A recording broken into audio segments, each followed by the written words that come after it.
What's good, YouTube? American RX said it again. Ahuwak, American Ahuwak, Amaruan. Equal. What's good? Shout out to my subscribers, shout out to the viewers. Wagwan, big up. You know what I'm saying? Today I'm just gonna do a little build on like how do you deal with your public servants. They have rules that they have to follow. They have a trust indenture that they have to follow, and they have certain restrictions in how they should perform their duties or discharge their duties. And I just want to share with you what you should know about your public servants, okay, and how you should hold them accountable if they violate any of these agreements, trust indenture, okay.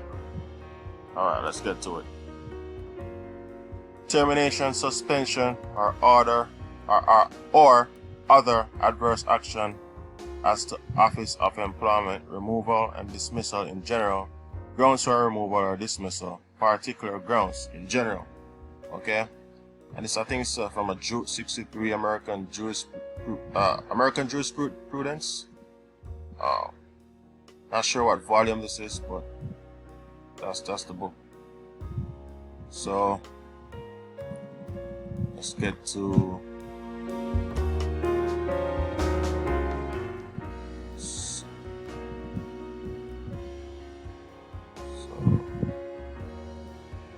let's get to say here. Okay. So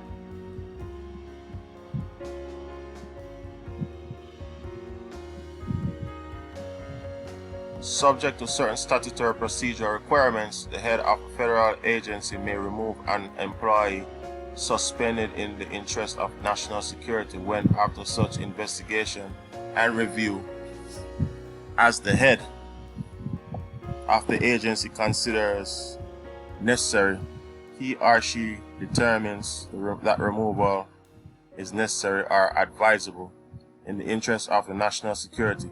Determination of the head of agency is final. Okay, so they always have somebody above them. All right. Removals in the interest of national security may not be grieved in a negotiated grievance process. The language of 5 U.S.C.A. Section 7532 is permissive rather than mandatory, such that the statute's procedures do not preempt removal procedures under 5 U.S.C.A. Section 7513, providing for removal, suspension for more than 15 days, reduction in grade or pay, furlough for 30 days or less of employees for such cause as will promote the efficiency of the federal civil service whenever removal could be taken under 5 U.S.C.A. Section 7532. Okay, and that's fair use. Because I know those codes are copywritten. So let's see what we have down here. Neglect of or refusal to perform duty, nonfeasance, negligence in office. Okay, so if they're not going by the Constitution, they are neglecting their office. Okay, so officers and public employees. Okay, petition or application, taxpayers' action to remove public officer, dereliction of duty. Okay, so did you know if you're a taxpayer, you have the power to remove your public officer? Once you're paying tax, because you're the one who's paying them, okay, to serve you. So if they're not serving you in accordance to the trust indenture, which is the Constitution, then they are subject to removal, okay, whether or not you pay taxes, okay. Statutes in some jurisdictions are provide that certain public officers who neglect or refuse to perform any act which is their duty to perform must be removed from office. You hear that, people? Must be removed from office. Once they neglect to act upon their duties that's ordained to them, they must be removed. Okay? So if your sheriff in your county isn't doing his job by making sure the policy officers are in check, then you have all the right to notify him or remove him. Okay? So just to let you know that, alright? That particular officer who knowingly or willfully neglect to perform any duty enjoining on such officer by any of the laws of the state are to be ousted from office. Furthermore, statutes sometimes authorize removal for gross negligence for a public officer in discharging the duties of the office. Okay? So their office requires them to perform according to the Constitution. Okay? Neglect of duty refers to the officer's neglect or failure to do and perform the duties of his or her office, or duties required of the office by law. Gross neglect of duty, allowing the removal of a public official, is more than mere neglect and occurs when such neglect of duty, either from the gravity of the case or the frequency of the instances, become so serious as to endanger or threaten public welfare. The violation of a criminal statute prescribing assaultive conduct can be neglect of duty by public employee. So, if they assault you, right? They try to arrest you without a warrant, okay? They come to your house and try to put you out on the street, try to foreclose, okay? They're not supposed to do any of those, okay? That's neglecting their duties to make sure you're safe, okay?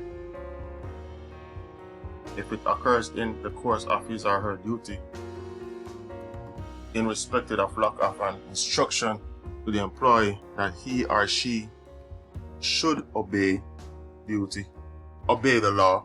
However, the removal of an employee with a state bureau on the grounds of inter alia neglect of duty based on his or her failure to surrender certain bureau documents requested by bureau's legal counsel. Okay? During an internal investigation has been deemed too harsh a penalty for the isolated action involved, non-feasant for purposes of a statute allowing the removal of a public official for misconduct in office is the omission of an act which a person ought to do. Okay? This is the guidelines for them, alright? As to willful neglect of duty as ground for removal of municipal officers. Okay?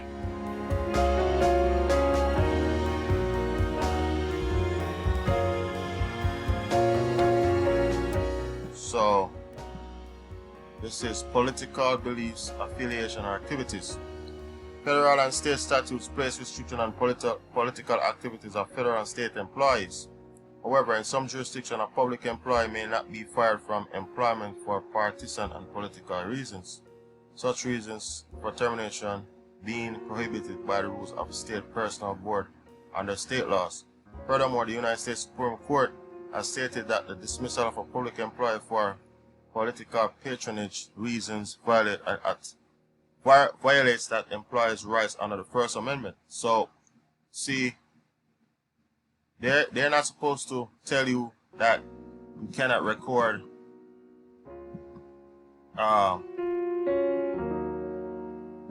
in the public, okay? Like they have a way to say, oh, you can't record here, blah blah blah, because it goes against the First Amendment, all right? So where was I?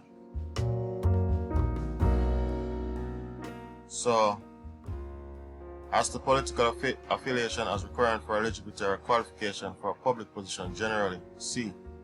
Policy-making authority can be delegated from governmental positions, explicitly vested with the authority to subordinates, placing the subordinates within the exception to the general rule forbidding political patronage dismissals. Okay? So that's based on their political preferences. Okay? So let me see if I can find some more jewels for you guys.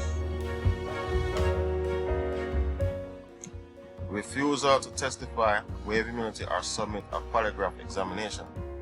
The federal constitution is violated by discharging a public officer or employee solely because he or she asserts a self-incrimination privilege or refuses to sign a waiver of immunity. A public employee may, however, be constitutionally discharged for refusing to answer potentially incriminating questions relating to his or her office duties if he or she has not been required to surrender his or her constitutional immunity.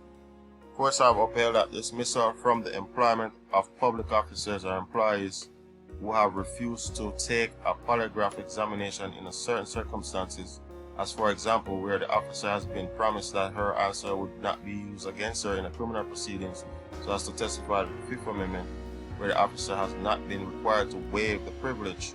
So, the officers are bound by the Constitution, right? The Constitution is really for the public employees, right? But it's really a corporate charter. So this is why they are bound by it, okay? There's no escaping it for them, right?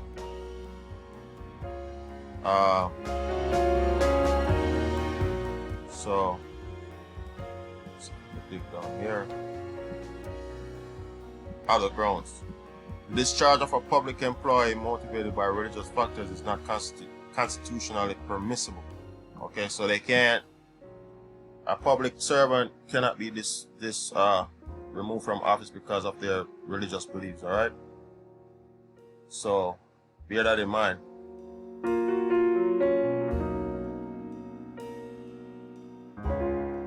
Statutes have sometimes prescribed the discharge of a public employee from his or her employment because of participation in the submission of a grievance. In the Federal Civil Service, the government is prohibited from taking any personal action against an employee because the employee disclosed information that he or she reasonably believes show a violation of law, gross mismanagement, gross waste of funds, abuse of authority, or a substantial specific danger to public safety or health.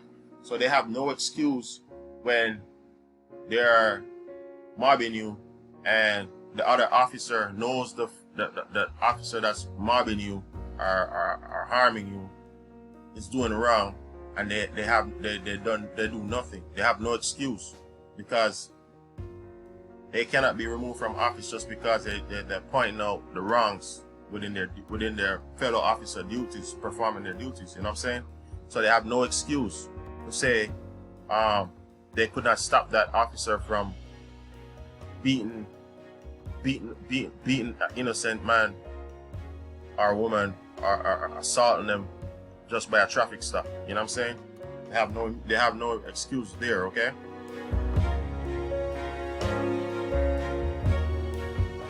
So these are just like little things to know.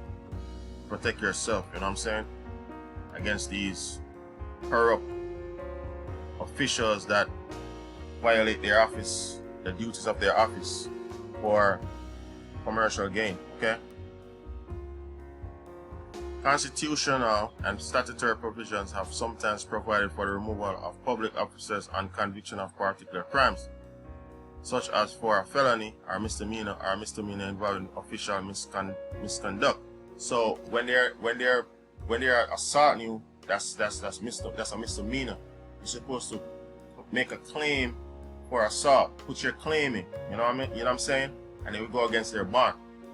Furthermore, statutes sometimes provide that an office becomes vacant upon an officer's conviction for specified crimes.